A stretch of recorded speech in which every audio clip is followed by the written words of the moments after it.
Hola, ¿qué tal? Estamos para un conversatorio virtual, nuevamente la filosofía intercultural y Latinoamérica con Alejandra Furfaro.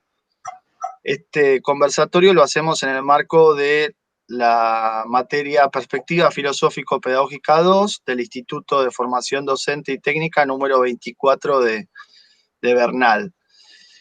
Bueno, voy a saludar a Alejandra, ¿cómo te va? Bien, todo bien. Alejandra Furfaro es licenciada en Filosofía, docente de las cátedras Antropología Filosófica y Filosofía de la Cultura del Departamento de Filosofía de la Facultad de Filosofía y Letras de la UBA. Es maestranda en Filosofía Política, investigadora en formación doctoral del Instituto de Filosofía Alejandro Kohn, integrante del equipo de investigación Interculturalia y de proyectos de investigación del CONICET. Es autora del libro El derecho de resistencia, desobediencia civil o rebelión y de numerosos capítulos de libros y artículos académicos. Bueno, y además, una querida compañera sobre todas las cosas, Alejandra, vamos a charlar sobre filosofía intercultural y sobre filosofía latinoamericana como trasfondo de esto. Pero quería plantearte como primera pregunta, ¿cómo fue tu primer contacto con la filosofía intercultural y qué impacto tuvo en tu formación previa? Bueno, yo venía como adscripta, trabajando con Alcira Bonilla y con Carlos Cullen, primero en la cátedra de ética, después en antropología filosófica, y con ellos, digamos, conocí la filosofía latinoamericana. Yo venía de extracción marxista, venía trabajando el derecho de resistencia, que era mi tema, de licenciatura y después de posteriores investigaciones, y empecé a interesarme por José Martí. Ese fue el primer autor que yo abordé, cuando todavía nadie abordaba a Martí, no se lo veía a Martí como un filósofo, y eso signó después todo mi trabajo. A partir de ahí me mantuve siempre dentro de la filosofía latinoamericana y del marxismo, que tuvo influencia en pensadores latinoamericanos, ¿no? En particular Gramsci, que fue un autor que también trabajé mucho, porque influenció a muchos pensadores latinoamericanos, pero bueno, básicamente de extracción martiana. En ese contexto conocí a varios pensadores latinoamericanos, entre ellos a Fornet Betancourt, que es un especialista en Martí. Así que bueno, signó todo mi trabajo de ahí en adelante. La cuestión es cómo repercutió en la formación previa, digamos, cómo era tu formación hasta ese momento y qué cambió después. Cambió mi concepción de la filosofía y de para qué hacer filosofía. En principio yo empecé a cursar la carrera pensando que tenía que saber lo que habían dicho toda una serie de grandes pensadores universales. A partir de incursionar en la filosofía latinoamericana, entendí la tarea filosófica como una tarea de transformación, como una tarea de pensarnos situados en nuestras problemáticas actuales, de entender que la filosofía da estructuras lógicas de análisis para problemas concretos contemporáneos que ningún autor escribió sin estar situado en su tiempo, y que nosotros como latinoamericanos tenemos problemas propios, y la filosofía latinoamericana nos permite pensar desde nuestro lugar, ¿no? Sí, sí, pero pensaba también en estas cosas de cómo, bueno, vos mencionaste a Alcira Bonilla, Carlos Cullen, son dos profesores de la Facultad de Filosofía, trabajaban juntos en ética, si no me equivoco, y bueno, tuviste la suerte, pero digo, hay todo un programa oficial de la filosofía, ¿no? Como que nace en Grecia, que se desarrolla en la Edad Media, la modernidad y la época contemporánea, y toda filosofía europea, occidental. Un poco lo que nosotros marcamos en este espacio es que la filosofía latinoamericana aparece como algo diferente de la filosofía, entre comillas, oficial o académica u occidental. No sé si te pasó algo por el estilo. Sí, aparece como un pensamiento no reconocido por el canon oficial académico, pero aparece como el problema de la decolonización, el problema de la periferia, todos esos problemas que son pensados desde nosotros, incluso dentro de la misma filosofía latinoamericana. Yo siempre digo, ¿no? Nos pensamos también hegemónicamente, porque nos pensamos como pueblos con una historia común, con un lenguaje común, que no es así. Cuando uno conoce Centroamérica, conoce distintas colonias inglesas, colonias francesas, holandesas, bueno, hay una diversidad impresionante. Entonces, todos esos pensamientos, todas esas culturas que no se recogen desde el canon académico, y que son pensamientos propios, son concepciones del mundo acabadas, con la misma entidad y la misma validez que el pensamiento occidental. Bueno, abordar esos pensamientos me parecía que era importante y que además era un aporte necesario que incursionaba en un campo prácticamente virgen, porque no, al menos en nuestra facultad no había gente que se dedicara a eso. Así que, efectivamente, yo creo que hay que introducirlo dentro del canon y creo que pierde sentido repetir el canon europeo sin tener por lo menos la conciencia de cuál es nuestro lugar y nuestra relación con respecto a ese canon de pensamiento, ¿no? Claro. La sensación es que uno cuando hace ese paso, ese giro, ¿no? de reconocimiento de lo propio, de lo latinoamericano, de esto que vos decís, que tenga una cierta entidad, como que de pronto toda la formación anterior quedó como ¿no? O sea, digo, el descubrimiento, vos mencionabas de la decolonialidad, ¿no? La descolonización mental que uno hace de su formación académica, de ese canon, una vez que lo hizo, como que no podemos creer que todavía se siga reproduciendo, ¿no? Esta sensación de, ¿cómo no me di cuenta antes? Yo vuelvo a la frase de Martí que dice, injertes en nuestras repúblicas el mundo, pero el tronco ha de ser el de nuestras repúblicas, ¿no? Digo, todas esas herramientas son fértiles, son útiles, está bien conocerlas, tenemos que transitarlas, aportan un montón. El tema es para qué las usamos, porque son herramientas, ¿no? No son verdades absolutas, no es una sola mirada, no hay una sola razón. Entonces, yo creo que la formación canónica no está mal, creo que que es incompleta. Entonces, cuando yo terminé la carrera, terminé toda mi formación canónica, bueno, Claro. me dediqué a completarla con todos estos autores que a mí me parecía que abrían una nueva perspectiva y un montón de posibilidades de producción y de pensamiento que no me había dado la carrera, pero que las podía abordar porque la carrera me había dado las herramientas para abordarlas. Porque estos pensadores de los que hablábamos también tuvieron una formación canónica. Claro, claro, sí, sí, sí. Bueno, vos conociste personalmente a Raúl Fornet Betancourt, ¿y qué podés contarnos de esa experiencia? Yo lo conozco a Raúl en el año 2011, en el Corredor de las Ideas del Cono Sur, que son unos congresos que se hacen en distintos países de América Latina. Ese año se había hecho en la Unicinos de Sao Leopoldo. Yo empezaba mis estudios sobre Martí, y bueno, él estaba invitado como la gran estrella era el que iba a dar la conferencia final, y bueno, con todas las loas. Y bueno, Raúl es amigo de Alcira Bonilla, yo había ido con Alcira, entonces Alcira me lo presenta. La verdad es que yo quedé impresionada de la sencillez, de la apertura, de, de la generosidad de Raúl, realmente es una persona maravillosa.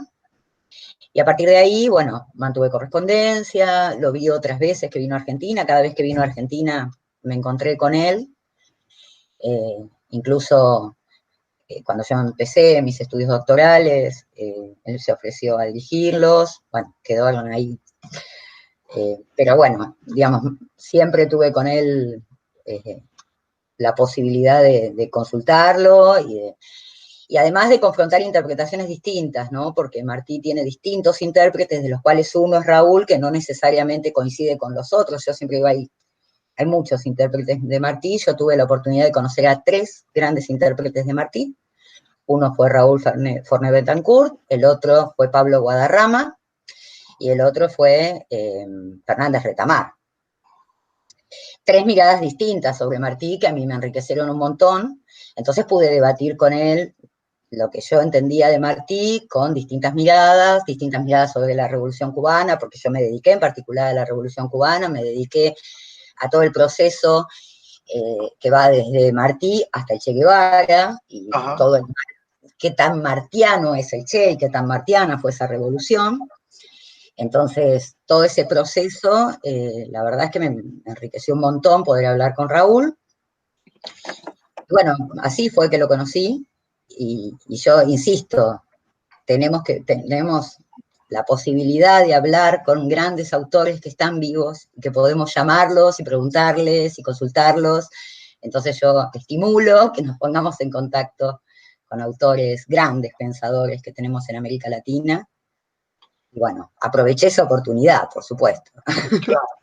Bueno, a propósito de José Martí, es una institución, ¿no? Martí en Cuba es todo. Cuba hoy en día está edificada, construida, su hegemonía, su conciencia, a partir del pensamiento de Martí. La revolución cubana fue una revolución más martiana que marxista, si se quiere. Wow. ¿No? Y sí, efectivamente, cuando vos vas a Cuba, no sé si tuviste la oportunidad de estar en Cuba, en cada esquina hay una frase de Martí, hay una estatua de Martí, hay algo de Martí, o sea, Martí inunda toda Cuba y todos los cubanos son especialistas en Martí, es impresionante lo que lo han leído, lo que lo han trabajado. La verdad que es un pensador sumamente rico, del cual abrigaron prácticamente también todos los pensadores latinoamericanos. Por ejemplo, Roy, por ejemplo, Llamando a Costa. Son pensadores que trabajaron a Martí y yo creo que es, de alguna manera, la cuna del pensamiento latinoamericano. De hecho, hoy, cuando hablamos de pensamiento latinoamericano, esto de latinoamericano está un poco entre paréntesis, porque latinoamericano, hispanoamericano, iberoamericano, son todas connotaciones que no dejan de ser coloniales. Martí inaugura un pensamiento nuestro americano, que le imprime una impronta distinta, y que a mí me parece que resulta sumamente interesante para todos los pensadores actuales, vinieron después que él, ¿no? Sí, con una mirada del Caribe, ¿no? Que justamente Alejandro en otro conversatorio, marcábamos eso, el componente negro que probablemente se borre con lo latino, ¿no? Y bueno, el problema de las palabras, todas las palabras, ¿no? Que es el problema de Calibán, de aprender el lenguaje del invasor, ¿no? O sea, todas las palabras están mal, América está mal. Llamarle América, América está mal, digamos, ¿no? Y hoy se está imponiendo el nombre Abiyala, ¿no? Sí, pero bueno, algunos dicen que no da cuenta de toda la unidad regional, digamos, pero bueno, no importa. No, no la da, y además a mí me impactó mucho, yo tuve la oportunidad de recorrer distintos países del Caribe, y la verdad es que cuando uno va, por ejemplo, a Jamaica, es una cultura absolutamente distinta de todo lo que pensamos desde la filosofía latinoamericana, ¿no? Sí, sí, sí. Realmente hay que bajar y dar de vuelta cuando uno aborda esos pueblos y esos pensamientos y esa historia. Sí, la historia solamente ya es impresionante. Bueno, Haití, Martinica, ¿no? La isla de Martinica, donde sale Fanon y Aimé Césaire, no sé cómo se pronuncia en francés, pero es impresionante, es realmente impresionante. Sí, y sobre todo el nivel de reflexión. Muchas veces nos olvidamos que en el Caribe hay producción de pensamiento realmente valiosa y de hecho desconocemos, ¿no? Es como que es otra parte de nuestra formación que nos falta. Bueno, a mí haber conocido Jamaica me cambió el eje de investigación. De hecho, yo me puse en contacto con la Cátedra de Colonización y Descolonización para que me pasen materiales sobre, hay una persona que particularmente estudia la cultura Rastafari, y me pareció una cosa impresionante, ¿no? Muy africana, aparte las luchas revolucionarias de ellos, son realmente tremendas. han matado cantidades de jamaiquinos, es terrible, la situación social en Jamaica es muy complicada, y la verdad es que es algo que nosotros cuando hablamos de filosofía latinoamericana, la borramos del mapa todas esas culturas, esos pensamientos. Y yo creo que ahí hay que revisar, porque estamos volviendo a ser hegemónicos. Tenemos que estar todo el tiempo revisando el problema de la hegemonía, ¿no? Porque nos quejamos de la cultura europea y de la filosofía europea y de cómo nos borran a nosotros, pero nosotros también desde nuestro pensamiento estamos borrando particularidades. Me parece que es algo que hay que revisar. Muy bueno, muy buena idea esa. La tomo realmente importante.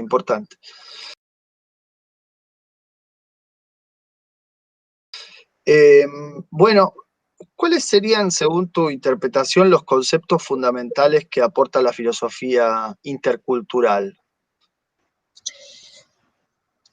En primer lugar, el diálogo entre culturas, pero un diálogo que permita la modificación de las culturas. Es decir, yo creo que Fornet en particular entiende que las culturas son históricas, están situadas, no hay una cultura que tenga una entidad per se van transformando y pueden dialogar.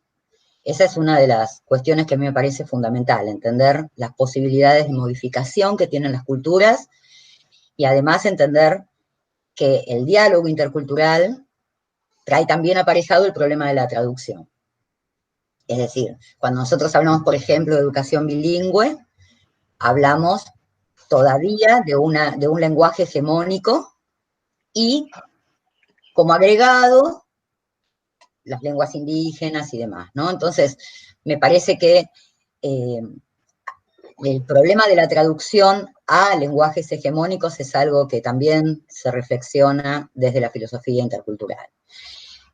Otra cosa que agrega, que me parece es muy importante con respecto a la filosofía de la liberación, es justamente el problema de las culturas indígenas y afroamericanas, ¿no? Que la filosofía de la liberación también pareciera desconocerlas y que desde la filosofía intercultural toda esa diversidad y esa posibilidad de convivir en la diversidad, de llegar a acuerdos, de tener un diálogo y una producción entre pares, eso me parece es un aporte muy interesante que hace la filosofía intercultural. Eso me parece son las tres cosas más importantes, ¿no? Esta concepción de la cultura como una cultura histórica, como una cultura que se va construyendo, que se puede ir modificando, de la cual podemos aprender de otras culturas, por ejemplo, el problema de los derechos humanos, que pertenece al canon occidental y que de golpe entender como derechos humanos otras cosas que por ahí nunca nos habíamos planteado y que en determinadas culturas aparecen como reivindicaciones necesarias. Y esto de la opción por aquellos más desventajados, ¿no? No diría por los pobres, porque el concepto de pobreza también es de alguna manera occidental, sino como aquellos que dentro de su cultura quedan desventajados. Entonces, recuperar también esas voces, la pluralidad de voces y todas estas voces, cada una en su propia lengua. Es decir, la idea de que, no sé, cuando uno va a un congreso, ¿no? Por ejemplo, aparece algún ponente quechua. Bueno, el quechua es traducido al español. No pasa que el español es traducido al quechua. Lo que pasa es que el quechua habla en su lenguaje. Básicamente, cualquier congreso latinoamericano que uno va, se habla en español o en portugués. Hay una pluralidad enorme de lenguas que son desconocidas. Esa recuperación de esas lenguas que tienen poca representación, y además la idea de hacer una filosofía que sea práctica, que modifique la realidad, que tenga que ver con el hacer, que tenga que ver con la experiencia personal, con la experiencia de los pueblos, y no necesariamente del canon académico, ¿no? Esto de sacar la filosofía de las universidades y pensar la filosofía como una herramienta de transformación social. Eso me parece que es otro de los aportes de la filosofía intercultural. Qué interesante. ¿Por qué decías que la pobreza es un concepto occidental? Ahí me perdí. La concepción de pobre que tenemos en general, tiene que ver con carencia de bienes, ¿no? Carencia de bienes entendidos Materiales. capitalistas, claro, bienes materiales. Digo, lo que se puede entender como alguien que queda relegado en su cultura no necesariamente puede tener que ver con el tener o no tener. Hay muchas otras concepciones de situaciones de desventajas al interior de una determinada cultura. Entonces también la posibilidad de dialogar con esas concepciones y de enriquecer lo que nosotros entendemos por pobre, me parece que es otro de los aportes de la filosofía intercultural. Claro. No adoptar esta idea de el pobre es el que no tiene una posición económica o material determinada, ¿sí? Y vos decías el tema del diálogo, ¿no? Lo importante que es el diálogo para el enriquecimiento cultural, pero creo que Fornet habla de una voluntad de diálogo, ¿no? Y de un esfuerzo de traducción. Me llaman la atención esas dos palabras, voluntad de diálogo y esfuerzo de traducción. Sí, Como sin decir, duda. En particular el reconocimiento del otro como un otro con la misma dignidad, ¿no? Me parece que la palabra dignidad es clave. Y que aparece en Martí, el tema de la dignidad del hombre como el centro de su pensamiento. Y yo creo que en esto Fornet lo toma, ¿no? Por un lado, la dignidad del otro. Y por otro lado, esta idea de que traducir, primero que la traducción siempre deja restos que son intraducibles. Pero por otro lado, la necesidad de entender que cada uno debe expresarse en su lengua, porque cada lengua tiene concepciones riquísimas que no pueden ser traducidas. Entonces, la idea de que aquellos que hablan lenguajes que no son hegemónicos sean traducidos al lenguaje hegemónico. No sé, Fornet, me acuerdo que en uno de sus textos dice algo así como, bueno, pensemos la educación bilingüe. Las escuelas primarias se enseña quechua y castellano, ¿sí? Bien. Cuando esa persona llega a la universidad, ¿en qué idioma va a hablar? ¿En qué idioma va a escribir un paper? ¿No? Entonces, pensar que traducir a lenguajes hegemónicos sigue siendo una cuestión colonial. No tienen espacio estas lenguas más allá de niveles básicos de enseñanza y después, bueno, quedan como perdidas, como abandonadas. Entonces, volver a pensar esos lugares y esas posibilidades de producción y de intercambio desde la lengua originaria de cada una de las culturas y no desde el esfuerzo que hace ese sujeto para poder hacerse entender en el lenguaje hegemónico. Esto me parece que es algo que Fornet marca mucho y que es un buen aporte. sí, también el tema de la pluralidad, ¿no? El reconocimiento del otro y de una pluralidad, un polilogos, ¿no? Como dice por ahí. Es decir, no hay una sola manera, no hay una cultura, no hay una razón, sino que siempre cuando se da una razón, una cultura, esa es dominante y en realidad se jerarquiza frente a las demás, se pone como la cultura, la razón con mayúscula. Y esta mirada que vos decís es una mirada de recuperación hasta de, digamos, de lo minúsculo, ¿no? Porque en un punto eso es lo interesante de la diversidad, que pueda haber interpelación a lo que, desde lo que no está visto, ¿no? Desde lo que ni E siquiera... incluso recuperar la oralidad. Hay culturas que son Claro, orales, ¿no? Entonces, pensar la filosofía como escrita, como siempre escrita, es dejar de lado costumbres, modos, ¿no? Este así que tiene la cultura, esta forma de, ¿no? Este estar de que habla Kush, que me parece que dentro de la filosofía canónica está absolutamente invisibilizado y que la filosofía intercultural pretende recuperar como un insumo para pensar y para reconocernos con los otros, no con el otro, sino con los otros, con esta claro. pluralidad de otros y de logos y de razones y de formas y de modos, ¿no? Sí, eso realmente es súper interesante porque además, bueno, la filosofía occidental se legitima desde la escritura, ¿no? Es decir, la filosofía nace en Grecia porque en Grecia encontramos los primeros escritos, cuando en realidad es una escritura bastante bastardeada mismo por los filósofos que sostenían que la oralidad es mucho más interesante que el lenguaje escrito, ¿no? Que el escrito de alguna manera mata la oralidad, pero es De hecho, la cuna griega, ¿no? Nos dice que la filosofía es dialógica. claro, Y el diálogo en su origen es oral. Si podemos sí, traducir, podemos escribirlo, pero básicamente el pensar, el debatir, el intercambiar es oral. se piensa oralmente, se empieza en el intercambio oral. Y también ahí aparece el componente de cotidianidad, ¿no? De mundanidad que vos decís, en el sentido de llevar la filosofía a lo concreto, de dejarla de encerrar en universidades o en espacios de formación académica y llevarla a la vida cotidiana. Sí, aparte, empezar a pensar la filosofía también, no como un pensamiento privilegiado, sino como modos de concebir el mundo, ¿no? Distintas concepciones posibles del mundo, las cuales todas tienen la misma validez, distintos modos de ser y de estar, distintos así. Entonces, todo esto me parece que la filosofía intercultural lo pone en valor. Buenísimo.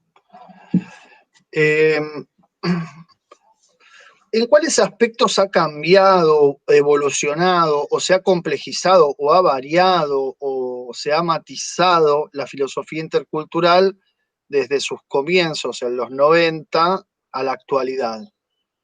Es decir, ¿qué cosas han ido cambiando desde el momento fundacional, digamos así, de la filosofía intercultural en los 90, los 2000, plena globalización mundial, a la actualidad, si se han agregado nuevos temas, se han ido modificando otras cosas o no? El pensamiento, digamos, los debates entre autores siempre van agregando cosas nuevas que tienen que ver con realidades nuevas, ¿no?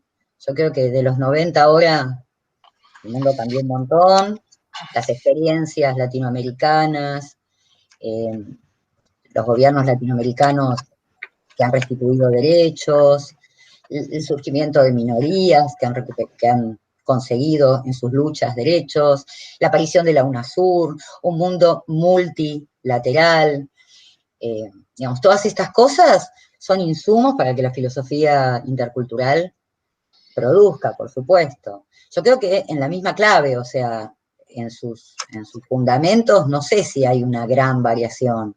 Lo que sí me parece es que se han abordado problemas nuevos, se han debatido a partir de diálogos entre distintos autores, cosas nuevas, pero porque también cambió el mundo y porque el pensamiento se va puliendo permanentemente. Pero vos me decías que es una filosofía del porvenir, ¿no? O sea, es un proyecto, ¿no? La filosofía intercultural. No es algo Sí, que está terminado, consumado, sino todo lo contrario. no hay un diálogo actualmente entre culturas, hay culturas hegemónicas. Yo creo que es un programa, un proyecto para un mundo posible, para una situación política posible, es un proyecto político que tiene que ver con algo a venir, algo que no se está dando en este momento, algo que hay que recuperar. Es un imperativo ético, ¿no? No es algo que ya haya pasado, es algo que se propone como sendero a recorrer. Es interesante eso, ¿no? Y el diagnóstico que decías antes, no hay diálogo, sino que hay culturas hegemónicas que además codifican a las culturas dominadas de determinada manera, ¿no? Es decir, y las codifican y las clasifican también. Que de hecho la clasificación es un concepto absolutamente occidental. Claro, ¿no? claro. Sin Y duda. a partir de eso, de esa clasificación, de esa jerarquía, de esa inferioridad, es muy difícil, es imposible. Ahí no hay instancia de diálogo, si no hay paridad, no hay igualdad. No, por eso digo, las experiencias latinoamericanas permitieron vislumbrar algunas posibilidades de diálogo. Por ejemplo, el Estado plurinacional de Bolivia es una experiencia nueva, ¿no? Que permite pensar posibilidades distintas de organización social y política. Ahora, por supuesto que es algo a realizar, porque en el momento no hay experiencia. Esa es una experiencia que tampoco es una experiencia acabada, también es un proyecto, no deja de tener también sus bemoles, ¿no? Entonces, me parece que la filosofía intercultural es una propuesta que resignifica el pensamiento filosófico y que recupera voces que todavía no han hablado, no han tenido su espacio para hablar. Claro. Sí, sí, yo pensaba, digo, bueno, de alguna manera la industria cultural norteamericana se encarga de generar estas tipificaciones, estos latino, traficante, árabe, terrorista, ruso, malo, todo ese tipo de cosas. Pero digo, desde un lugar más sofisticado, la cultura europea también se sigue autojerarquizando y qué sé yo, digo, 12 de octubre, el cuestionamiento al 12 de octubre, Día de la Hispanidad, es una minoría. Pero incluso al interior de la cultura europea también hay voces invisibilizadas, ¿no? Me parece que la filosofía intercultural también reclama espacio para esas voces. Porque si nosotros hablamos hoy de la cultura europea, hablamos básicamente de la cultura francesa, alemana e inglesa. Sí. ¿No? Ahí tenemos como los tres grandes núcleos de pensamiento filosófico europeo, que invisibiliza Europa Oriental, digamos, el sur europeo, que Bueno, quedó pero hacia de allá en la alguna, antigüedad y no fue recuperado. Había hay pensadores griegos que prácticamente no los conocemos. Entonces, me parece que en cada región a su vez se produce en el interior de determinadas culturas una serie de o sea, en cada cultura hegemónica hay un montón de otras culturas y al interior de cada territorio hay un montón de lenguajes y de culturas que también son invisibilizadas. Por ejemplo, cuando nosotros pensamos la lengua quechua fue utilizada por la colonización para poder exterminar las otras lenguas. Es decir, el virreinato toma en un momento la lengua quechua como lengua oficial para asegurarse diezmar el resto de las otras lenguas. Yo me acuerdo en una ponencia, estaba María Luisa Rubinelli. María Luisa Rubinelli hace su tesis doctoral sobre oralidad, ella trabaja en Jujuy. Y su tesis es sobre relatos orales del altiplano o algo así. Y yo me acuerdo que yo estaba exponiendo Martí, qué sé yo, entonces digo esto de la Grecia que no es nuestra, porque nos es más necesaria. Ella me dice, momento, ¿no? Porque no tenemos que olvidarnos que el imperio quechua fue un imperio. El imperio maya fue un imperio. Entonces, cuando hablamos también de estas culturas, estamos invisibilizando un montón de otras culturas que no conocemos, ¿no? Y que han sido borradas de la faz de la historia.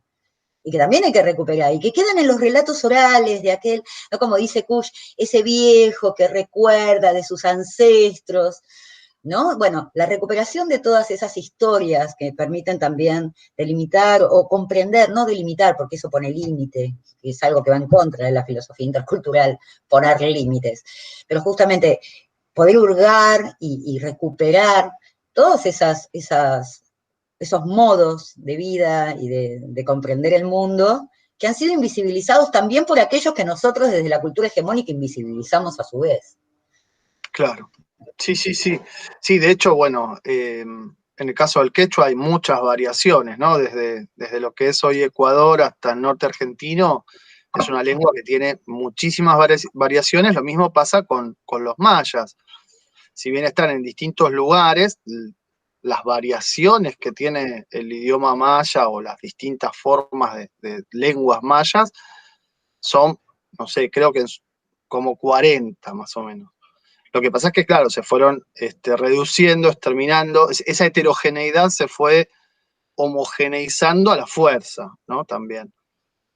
Eh, y cuando hablábamos del caso de Europa, yo pensaba, vos mencionabas la parte oriental de Europa, ¿no? Pero también me da la sensación que en las últimas décadas la filosofía europea ha ido incorporando figuras, digamos, de la periferia, por decirlo así, pero que son figuras que son absorbidas también por el poder del centro, ¿no? Es decir, una vez que son formados en un instituto en Inglaterra o en una universidad en Francia, incorporan esa cultura y es cierto, es una voz distinta que viene de otro lado, que habla un inglés medio dudoso y qué sé yo, pero es parte ya de la lógica de pensamiento europeo.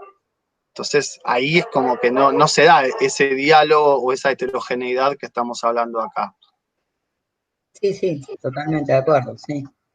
Sí, bueno, Y esos son los aportes que hace la filosofía intercultural, ¿no? Recuperar esas voces más puras, situadas en sus contextos, no aquel que se fue a estudiar en una universidad en Londres, sino aquel que desde su propio contexto, y a lo mejor sin una formación académica, pero sí con una concepción del mundo que a su vez es histórica, porque digo, la filosofía intercultural nos propone también rastrear cada una de estas prácticas culturales, en dónde se originan, por qué se originan, ¿no? Fornet, por ejemplo, en algún momento dice, bueno, en tal cultura las mujeres no hablan en público. Bueno, pero ¿por qué? ¿Cuándo empezó esto?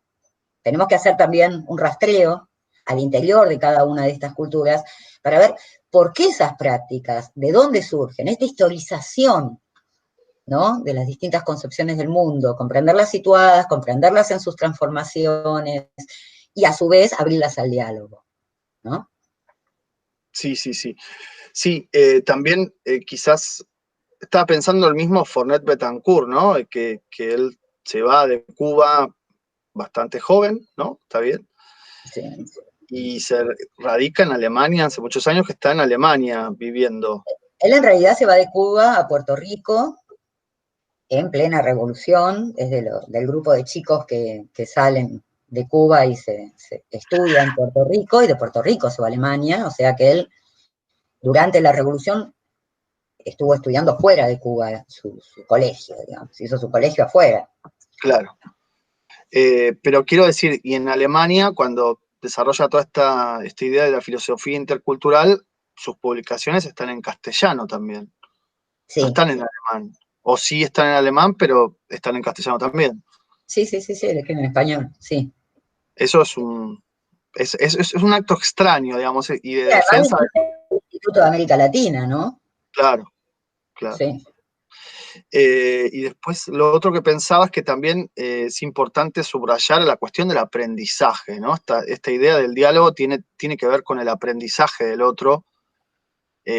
Así como señalamos, no puede haber una disparidad o una cultura que se crea superior a la otra, sino que tiene que haber una paridad para realmente que los otros, las otras, nos interpelen. Al mismo tiempo tiene que haber una necesidad de aprendizaje, ¿no? Me parece que es súper importante esa palabra en este diálogo, porque si no hay aprendizaje, no hay diálogo tampoco. Claro, bueno, la filosofía intercultural presupone, o por lo menos promueve, la posibilidad de modificarse y enriquecerse a partir del diálogo con el otro. No hay cultura ya de una vez y para siempre, no hay una ontologización de las culturas. Las culturas están en permanente cambio.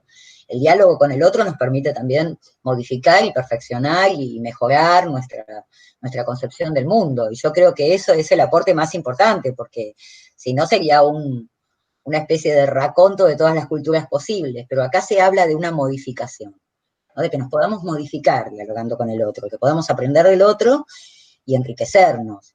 Y eso tiene que ver justamente con esta concepción histórica, situada de las culturas. Y hay también ahí en ese diálogo y en esa cuestión histórica y situada que vos decís, la necesidad de que a través del otro se puede ver más o se puede ver lo nuestro, lo propio, ¿no? Esta idea de que lo propio no se descubre cerrándose a sí mismo, sino justamente abriéndose al aprendizaje del otro. Sí, totalmente.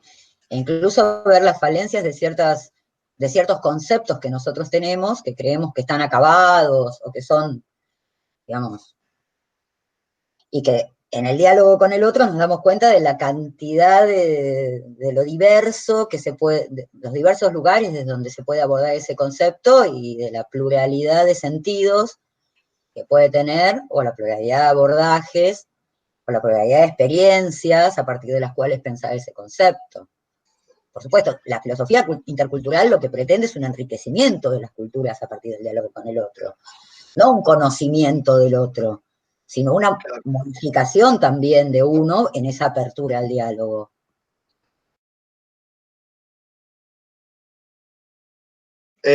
Justo una de las preguntas, la filosofía intercultural plantea, por un lado, una interpelación al espacio universal de diálogo entre filosofías, y después por otro, hacemos la pregunta después, pero ¿te parece que están dadas las condiciones o qué se necesitaría para que se den las condiciones para un auténtico diálogo intercultural?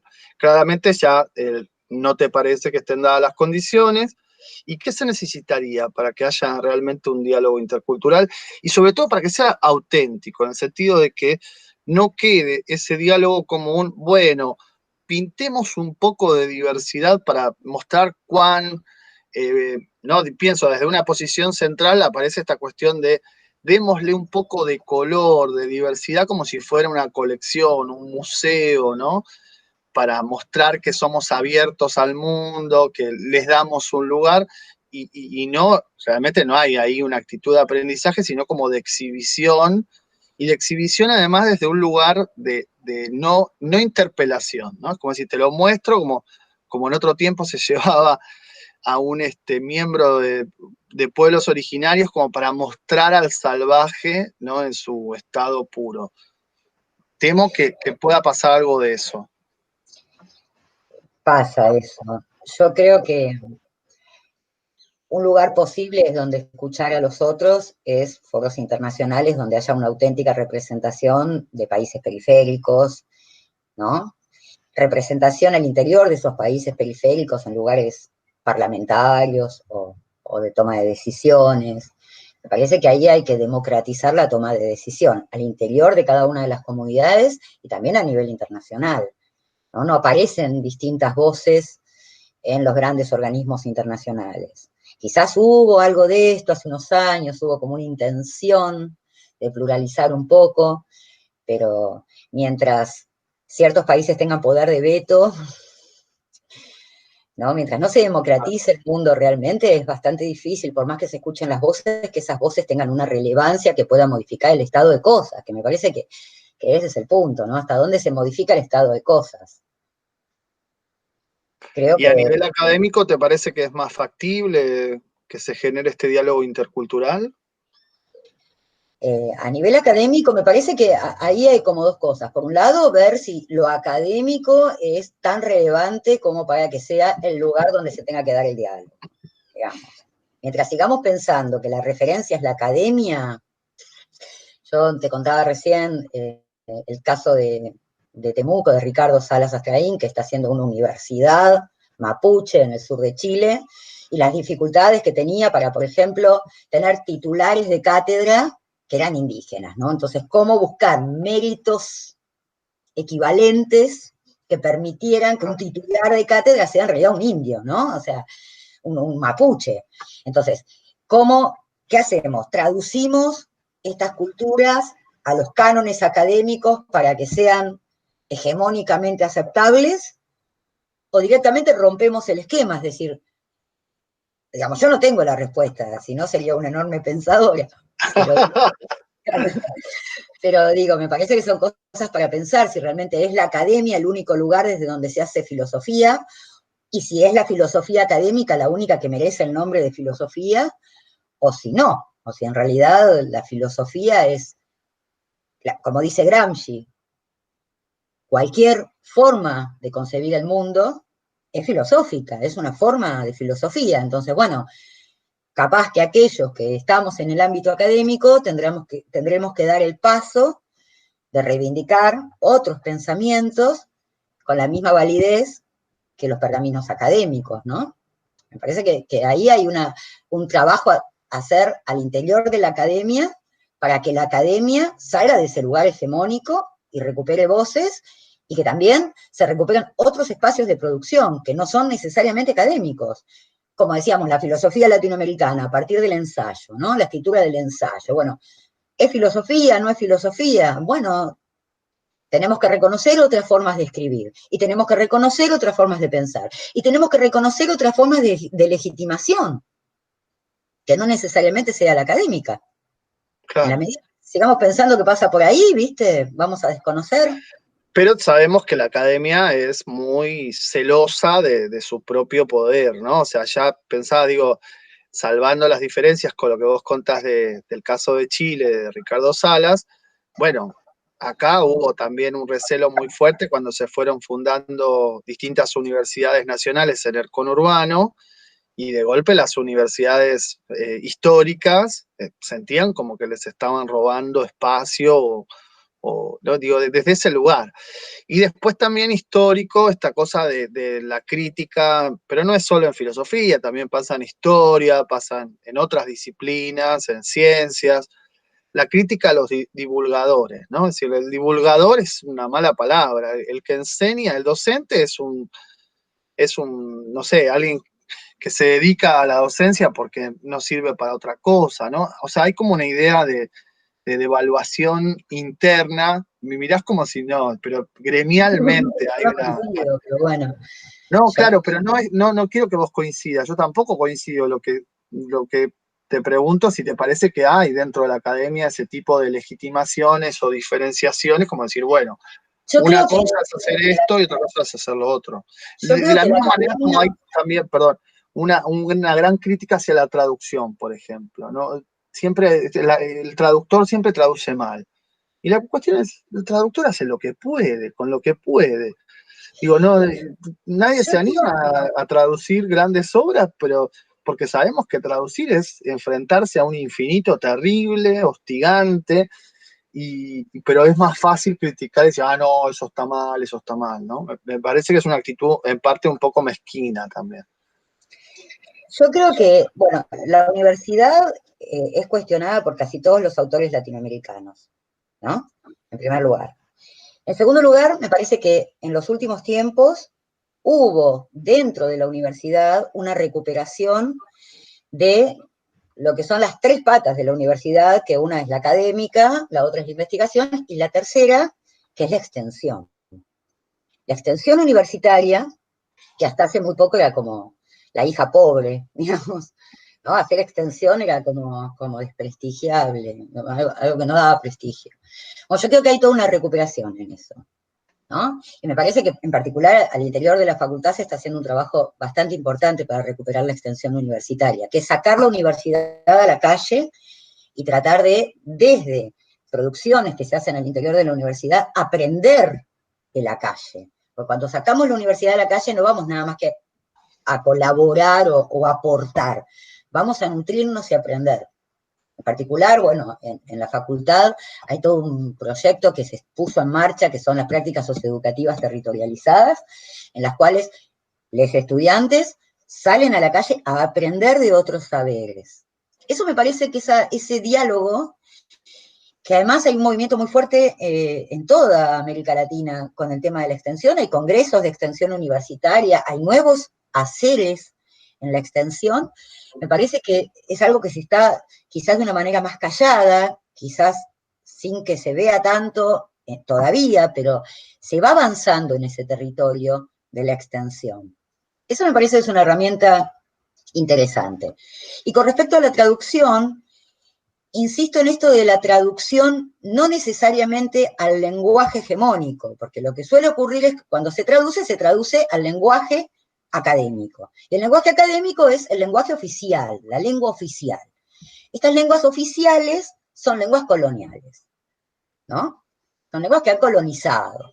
Pero me parece que reivindicar la traducción de doble vía, esta posibilidad de que el estudiante quechua estudie en quechua y que el docente busque un traductor que le traduzca el escrito quechua del estudiante, y no al revés, que el estudiante tenga que buscar a alguien que le traduzca al castellano.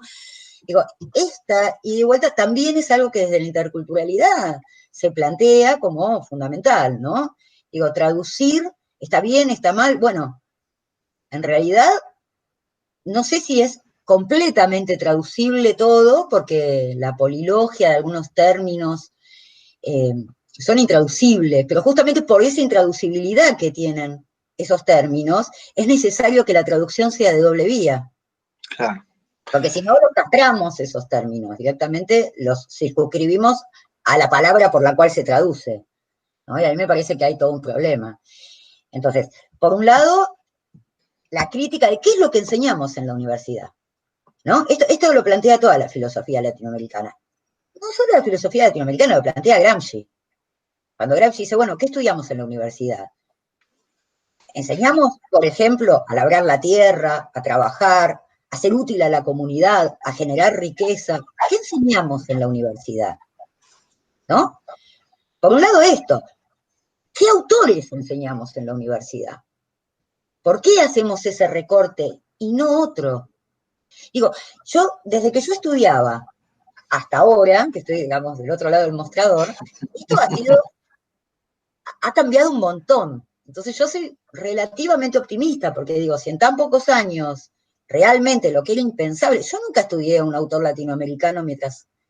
Es más, yo no estudié ni a Marx en la carrera de filosofía, porque Marx no era un filósofo, andé a estudiarlo sociología, te decían, ¿no?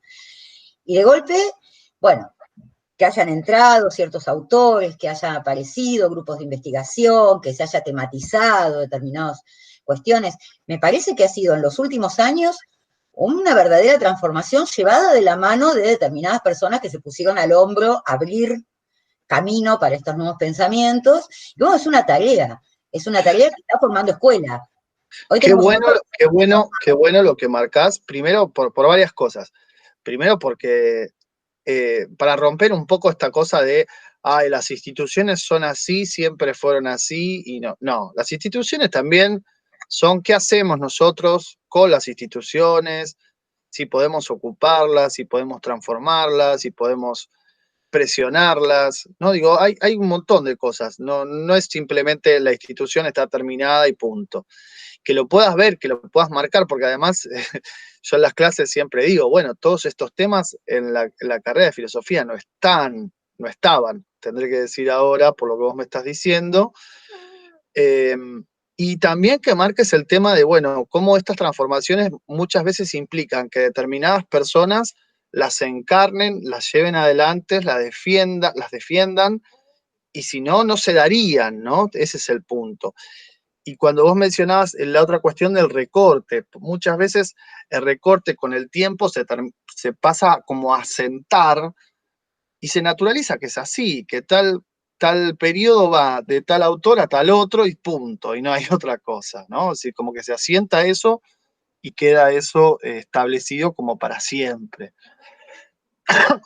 Pero más allá de que vos señales esta importancia, bueno, desde el ensayo y desde los movimientos de filosofía latinoamericana como extra, como afuera de la universidad, también es cierto que José Martí dice, hagamos la universidad americana, ¿no? Es decir, porque si no pareciera ser que la universidad copia el modelo europeo, lo hace acá y no tenemos, o sea, ¿para qué tenemos universidad? Si dejamos que la universidad sea una copia, una reproducción del canon occidental, ¿no? Entonces está bueno que esas discusiones se estén dando, esas disputas, que son lentas, que, ¿no? Que tienen sus idas y vueltas, sus más y sus menos, pero que se estén dando es estupendo. Es En los realmente últimos 10 años se ha generado escuela dentro de estos pensamientos. Hay varias tesis hechas, tesis de licenciatura, tesis de maestría y tesis doctorales hechas sobre estos autores que, digamos, no se veían en la carrera, y hay equipos de investigación, y se han publicado libros. Digo, en los últimos 10 años, por lo menos, ha habido una verdadera modificación, que son espacios en disputa, porque, por supuesto, abrir cátedras, abrir seminarios, abrir espacios que generen a su vez escuela, bueno, pone en jaque el poder de cierta gente que tenía esos espacios. Y son claro. luchas que hay que dar al interior de la academia, pero yo creo que se están dando. Al menos en Qué nuestra bueno. carrera yo veo que se están dando. De hecho, Buenísimo. además, lo tenés en la cantidad de inscriptos que tenés. Cuando vos haces un seminario sobre, por ejemplo, pueblo y populismo, como hemos dado nosotros, y teníamos, no sé, 60, 70 inscriptos en un seminario. Impensable. Y de golpe te das cuenta que hay una demanda y una necesidad de los estudiantes de que se vean estos temas, ¿no? Gente que se anota específicamente en un determinado práctico porque sabe que se va a dar Mariátegui, sabe que se va a dar Mella, autores que no se dan, que no da nadie, ¿no? Y que de golpe, bueno, a ver, ¿quién es Mariátegui? ¿Qué dijo? Estas cosas aparecen desde la demanda incluso de los estudiantes. Entonces, a mí me parece que hay una transformación que se está dando lentamente, pero que esos estudiantes que se anotaron para estudiar Mariátegui, cuando se reciban, probablemente sigan dando, ¿no? Es como sembrar y multiplicar. Sí, sí, sí. Sí, sí. Que quede esa cuña, ¿no? Para que después brote en algún Claro. momento. Te decía, por otro lado, la filosofía intercultural plantea un autoconocimiento y profundización en el modo propio y específico de hacer filosofía, ¿no? Una cultura, una filosofía que es contextual, implica ese proceso de autoconocimiento y también de situación, de hacerlo desde acá, nuestra idea desde acá.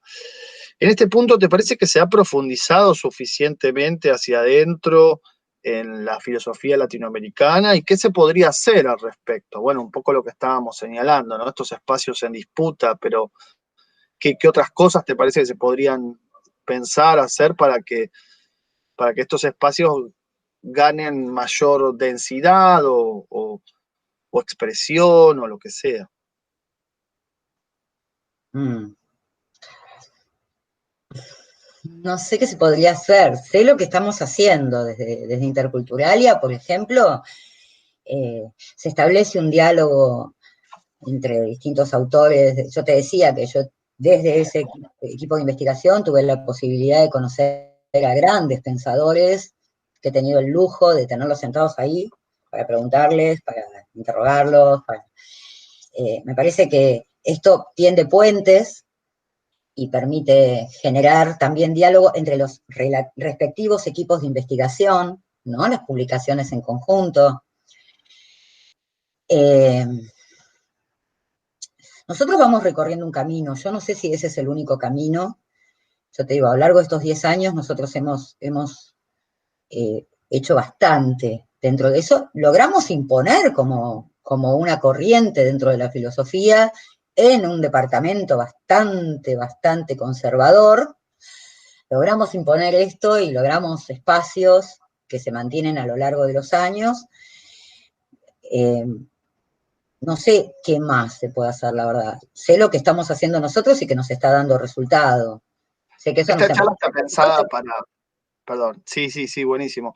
Esta charla está pensada para estudiantes de profesorado, o sea que por ahí estaría bueno aclarar, en la formación de filosofía hay un espacio que se llama pensamiento argentino y latinoamericano.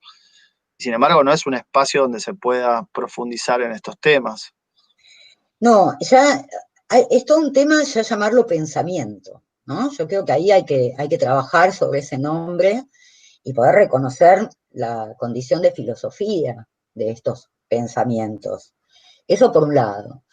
Por otro lado, la introducción de diálogos y de rastreo al interior de la filosofía latinoamericana, porque digo, más allá del Ariel de Rodó, se desconoce toda la discusión entre Arieles y Calibanes, ¿no? Y toda la antropofagía, digamos, todo este diálogo que existió y que se pregunta si existe una cultura latinoamericana y qué es ser Calibán, qué es ser Ariel, cuál es el rol de los intelectuales. Digamos, todos estos debates son debates que no se abordan en general en la carrera y que, bueno, se empiezan a abordar a partir del surgimiento de estas nuevas cátedras y de estos nuevos seminarios, pero que no formaban parte de los problemas centrales de lo que en esas materias se suele ver, ¿no? Y además, que es la introducción de pensadores latinoamericanos, porque si bien se llama pensamiento argentino y latinoamericano, básicamente es pensamiento argentino, ¿no? Sí, No y es hay... pensamiento de la cultura oficial, digamos así, ¿no? Es el pensamiento oficial argentino, no, Exactamente. no es el Y es una sola pensamiento. materia en 30 que tiene la carrera. Es una sola materia en 30 que tiene la carrera, ¿no? Entonces, bueno, se abrió filosofía de la cultura, se dan prácticos en algunas que otras materias donde se introducen estos autores y hay seminarios, pero me parece que ahí hay que pensar realmente el plan de estudios y ver si la filosofía latinoamericana no debería tener más lugar dentro del plan de estudios, porque ¿para qué pensamos si no nos podemos pensar en nosotros mismos, si no conocemos nuestro propio pensamiento, nuestra historia, desde dónde estamos pensando y a qué problemas le estamos tratando de dar solución? Porque ¿para qué hacemos filosofía? ¿No? ¿Qué es hacer filosofía? Repetir, seguir discutiendo si Parménides, donde el supuesto ratón comió tal o cual palabra, decía tal o cual, ¿no? o si Platón quiso decir esto o aquello, o concretamente a los problemas sociales concretos que tenemos desde América Latina, bueno, ¿qué respuestas se Ale, han dado en nuestro propio territorio? Ale, ¿te parece que no habría que trabajar un poco también en la integración, en la articulación, en redes, en ese tipo de cosas con otros lugares, Hay con redes otras personas? ¿Cómo académicas. está eso? ¿Está aceitado? ¿Está en proceso? Mira, el año pasado se acaba de aprobar una resolución de redes académicas. Yo, bueno, además de dar clase, trabajo en la Secretaría de Transparencia y Relaciones Internacionales e Interinstitucionales. Redes académicas se maneja desde esa secretaría, justamente. Las redes académicas hasta ahora se hicieron, cada docente o cada investigador establecía convenios o acuerdos de manera como muy, cada uno por su cuenta. Bueno, ahora la facultad ofrece la posibilidad del reconocimiento de estas redes, que se inscriban y que tengan el aval de la facultad. Eso es un paso adelante bastante importante.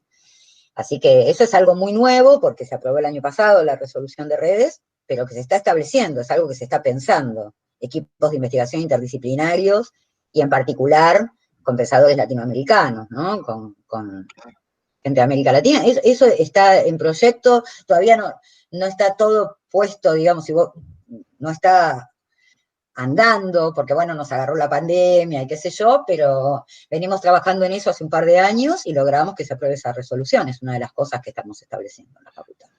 No, es buenísimo, digamos, todo lo que sea articulación es realmente instancias, es abrir instancias de diálogo realmente, ¿no? Porque a veces De damos diálogo por y hecho, producción. ¿eh? Diálogo y producción. Claro, y producción, sí, sí, sí, pero a veces damos por hecho de que eso, y en realidad se construye como trabajo de hormiga, ¿no? Es un proceso largo y de Y es un ladrillito por proceso ladrillito. en el que la institución no estaba acompañando, ¿no? Que se hacía a pulmón desde cada uno. Bueno, el hecho de que la institución se ponga al hombro el tema de las redes, acompañe, avale, de los avales necesarios y eventualmente el financiamiento si hiciera falta, o las publicaciones, la posibilidad de publicar, bueno, todas estas cosas es algo que, si bien es muy nuevito, estamos trabajando en eso, estamos tratando de que se realicen. Bien. En este curso de Filosófico Pedagógica 2 proponemos una indagación problemática sobre la filosofía latinoamericana bajo la hipótesis inicial de su existencia, ¿no? Eh, ¿Cuál es tu posición al respecto? Es decir, al respecto de la existencia de la filosofía latinoamericana, si bien, digamos, la hipótesis permite hablar un montón, entonces ya es como darla por existente para nosotros. Pero viene a cuento la pregunta siguiente: ¿por qué ciertos autores dudan de la misma, o sea, de su existencia? ¿Por qué requiere tanta legitimación? O sea, ¿por qué hay un retaseo, ¿no? Una especie, siempre un, no, no, esto no es filosofía, no, no, esto no es, y a veces ni siquiera es pensamiento, ¿no? Y por otro lado también, ¿cuáles autores, corrientes o temas te parecen que forman o que deberían formar parte de una filosofía latinoamericana? Yo creo que una de las razones por las cuales no se la reconoce como tal, como te decía hace un ratito, es por la forma, ¿no? La forma en que se escribe o en que se produce filosofía en América Latina no responde a las formas canónicas de tratado filosófico a las que estamos acostumbrados. En los autores latinoamericanos, de Martí para adelante, escriben en forma de ensayo. El ensayo pareciera ser una apertura a problemas y no una bajada de línea de estructuras de pensamiento tales o cuales. Entonces, esto es visto más como literatura y no como pensamiento auténticamente filosófico. Yo creo, y de hecho lo hemos trabajado, rastreando en la historia de la filosofía, modos de escritura filosófica y autores que nosotros consideramos filósofos, no han escrito necesariamente tratados, y sin embargo son reconocidos por el canon, pero bueno, son europeos, ¿no? En primer lugar, somos, somos, somos colonizados, y esto es una impronta que nos sigue en cada uno de nuestros haceres. tenemos en común en América Latina esta idea de que somos periferia, somos pueblos coloniales, y entonces la hegemonía del colonizador es lo que nos pauta qué es y qué no es tal o cual cosa. Entonces tenemos nuestra propia forma de hacer filosofía. Y yo creo que efectivamente la filosofía latinoamericana existe y es, bueno, está todo el debate, ¿no? Salazar Bondi, Claro. el tema. Yo creo que efectivamente existe con sus propias formas, con sus propios problemas, que son distintos de los hegemónicos, europeos, de los países centrales, y está en nosotros tener la capacidad de reconocernos a nosotros mismos, que me parece que eso pasa en todos los órdenes de la vida, ¿no? Como decía Martí, gobernar es conocer a un pueblo. El gobernante es creador en un pueblo nuevo. Nosotros estamos creando filosofía y la creamos con nuevas formas. Y esta creación, hasta que es reconocida por el canon, bueno, siempre el canon va atrás. Pero yo creo que hay enormes producciones, enormes aportes con formas distintas que efectivamente conforman una filosofía que no es una filosofía latinoamericana, sino muchas filosofías latinoamericanas con muchas formas distintas, ¿no? Y que bueno, que responden otra vez a este problema que veníamos hablando sobre la academia. La academia viene siempre tarde. Eso por un lado. Pues, ¿cuáles son las corrientes? A mí, en el ensayo Nuestra América, Martí dedica una hoja entera a nombrar un montón de pensadores latinoamericanos que nadie conoce, ¿no? Entonces, tengo que empezar a rastrear por ahí. Creo que desde Simón Bolívar, pasando por, bueno, por supuesto Martí, Mariátegui me parece un pensador impresionante, pero... ¿Qué haríamos con otros nombres que por ahí son del canon más oficial de historia de las ideas latinoamericanas, como por ejemplo Sarmiento y Alberdi? ¿Qué haríamos con eso? Yo creo que también son filosofías, uno puede estar más o menos de acuerdo, pero son formas de concebir el mundo, sin duda. Lo que pasa es que esos sí están reconocidos y se ven en las materias oficiales, entonces bueno, pero quizá porque reconocen a su vez ellos un norte que Lo que pasa responde es a... que también pienso, Ale, que podríamos como dar vuelta a esas miradas, ¿no? Es decir, están reconocidos en las materias oficiales como la transpolación de corrientes de pensamiento europeas a América, ¿no? O sea, Tenés como todo si el eso debate fuera... de Martín Sarmiento que se da en La Nación, que es interesantísimo, es contemporáneo, donde efectivamente Martí se contrapone totalmente a la posición de Sarmiento, y ese debate que está en el Instituto de Filosofía, compramos todos los libros, lo tenemos, nadie va y lo mira, o sea, a nadie le importa lo que Martí le respondía a Sarmiento. Esto no, y sin embargo era un enorme pensador. Entonces, tenemos que recuperar también con quiénes dialogaban Sarmiento y Alberdi. Sarmiento dialogaba con Martí y han tenido un debate en La Nación impresionante, ¿no? Sí, Bueno, sí, sí. estos mismos pensadores también están recortados, porque no están puestos en diálogo con otros que les debatían sus ideas y a los cuales ellos contestaban. Uno agarra, no sé, las bases de Alberdi y son las bases de Alberdi. ¿Con quién dialogaba? ¿Para qué escribía? ¿No? Cuando agarramos, por ejemplo, el contrato social de Moreno, ¿por qué le corta al final? ¿Qué pasaba ahí? ¿No? Porque ahí hay un recorte hecho que no se entiende muy bien por qué. Entonces, ¿qué estaba pasando en esa época? ¿Cuáles eran las discusiones? ¿Qué era lo que Moreno estaba planteando y por qué no aparece publicada determinada parte del contrato social? Bueno, todas estas cosas y todos estos diálogos que hubo muy productivos desde América y desde nuestro propio país con pensadores europeos en sus épocas, tampoco están recogidos. Están Claro. como aislados, están pensados, están trabajados aislados estos pensadores. Cuando uno empieza a rastrear estos diálogos, empiezan a aparecer otras voces que se van sumando, y ahí sí se puede reconstruir una situación y comprender mejor lo que nos estaba pasando. Porque también somos leídos, nosotros nos seguimos leyendo desde el lugar del colonizador. Sí, Asumir sí, nuestro sí. estado colonial y asumir nuestras propias voces que respondían y que trataban de una manera de construir pensamiento incluso en esa época, e incluso desde estos mismos pensadores a los cuales sí estudiamos, pero recortados, bueno, me parece que es como un primer trabajo a hacer. Y después recuperar voces de las distintas culturas latinoamericanas, Dale, ¿no? dale, contame, ¿qué se te ocurre en ese punto? ¿Qué voces tendríamos que recuperar? Y yo creo que, por ejemplo, ¿cuánto sabés vos del pensamiento maya? Del pensamiento andino, ¿qué Nada. sabemos? Digo, Martí mismo engloba, ¿no?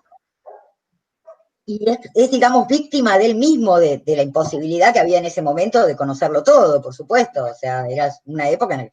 Pero digo, ¿qué tiene que ver la cultura del Caribe con la cultura andina, por ejemplo?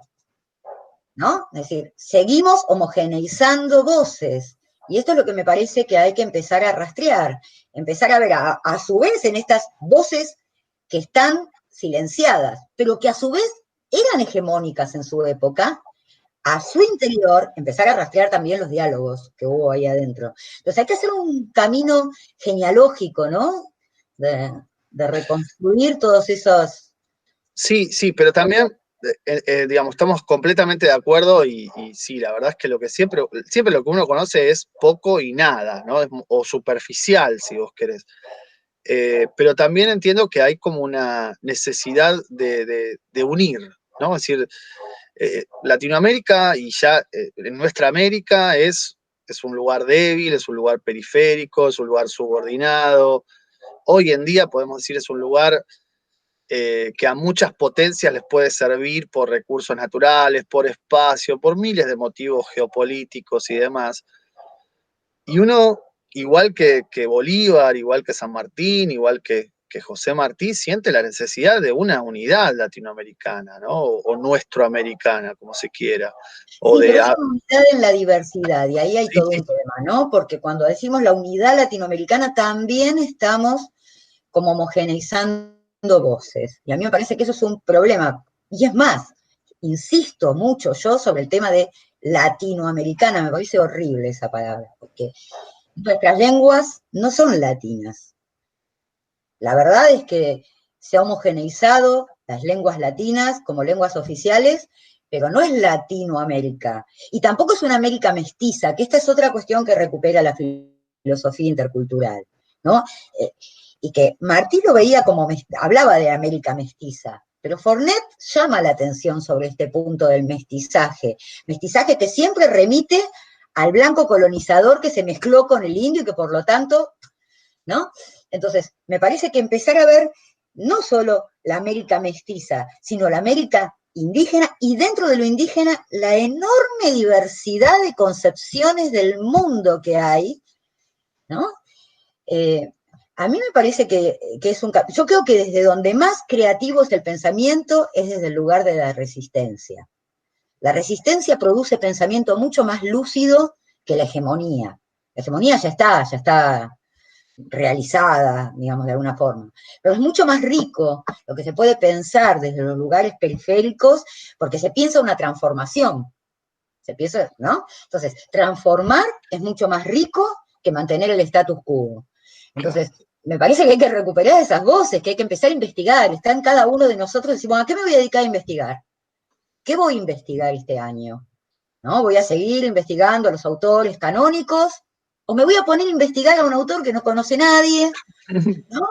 Pero que bueno, que es un aporte realmente más provechoso, o ni siquiera un autor, a una cultura, ni siquiera a una cultura, sino a un pueblo que ya de por sí tiene distintas culturas que conviven.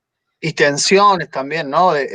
Fornet también señalaba esta cuestión de las distintas visiones dentro de una misma cultura que pugnan por convertirse en tradición, por convertirse en hegemónicas hacia adentro, ¿no? Eso también es interesante, incluso cuando hablábamos hace un ratito de la cultura oficial, generando un canon de autores que estábamos cuestionando.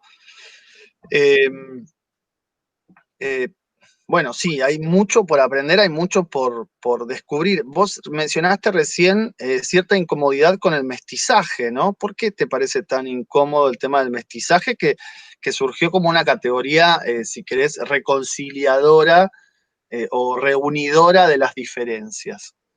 Martí habla de nuestra América mestiza como una característica. Dice, el mestizaje no es una mezcla de razas, sino que es la característica de América Latina. Fornet critica esto, ¿no? Fornet dice, bueno, en el mestizaje volvemos a homogeneizar.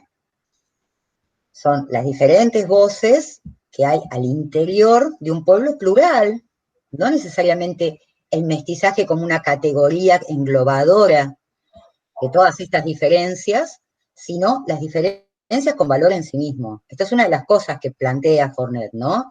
El no caer en la categoría de mestizaje como algo homogeneizador de América Latina, sino en las enormes diversidades que existen y el hecho de que el mestizaje siempre termina remitiendo al blanco, ¿no? Con el negro, el blanco con el indio, el blanco con, bueno, no, también está el indio puro, el negro puro, y el negro que no es el mismo negro el que está en Martinica, el que está en Jamaica, que el que está en Cuba, que el que está en Brasil, digamos, son distintas corrientes, distintos países africanos que vinieron con distintas culturas, que a su vez se integraron de distinta manera, con distintas historias.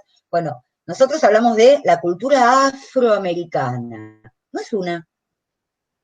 No es una. Entonces, el mestizaje te lleva a veces a borrar estas diferencias que son muy marcadas. Son muy marcadas. No sé, por ejemplo, yo cuando, a mí uno de los viajes que más me marcó fue un viaje que hice a Jamaica y encontraba, por ejemplo, los colegios tenían la bandera jamaiquina, la bandera yanqui y la bandera inglesa, ¿no? Los colegios, sí. Por supuesto que es parte del Commonwealth británico, con lo cual ahí la reina elige al gobernador. Bueno, cuando vos empezás a hablar con los jamaiquinos, en Jamaica hay negros que vinieron son todos negros, ¿no?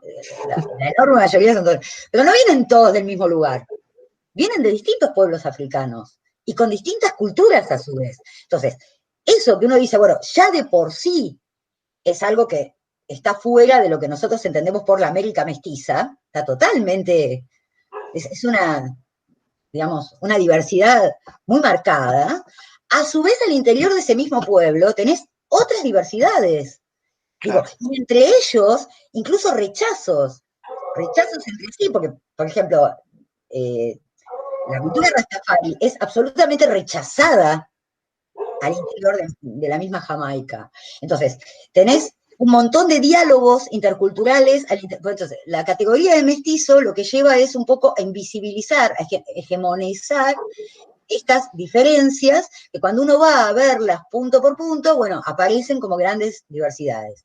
Sí, es un poco lo que se hablaba acá en Argentina del crisol de razas, ¿no? Esa idea del crisol de razas como una fusión de todas las diferencias en donde no queda nada de lo anterior y se apuesta a algo nuevo que está por venir.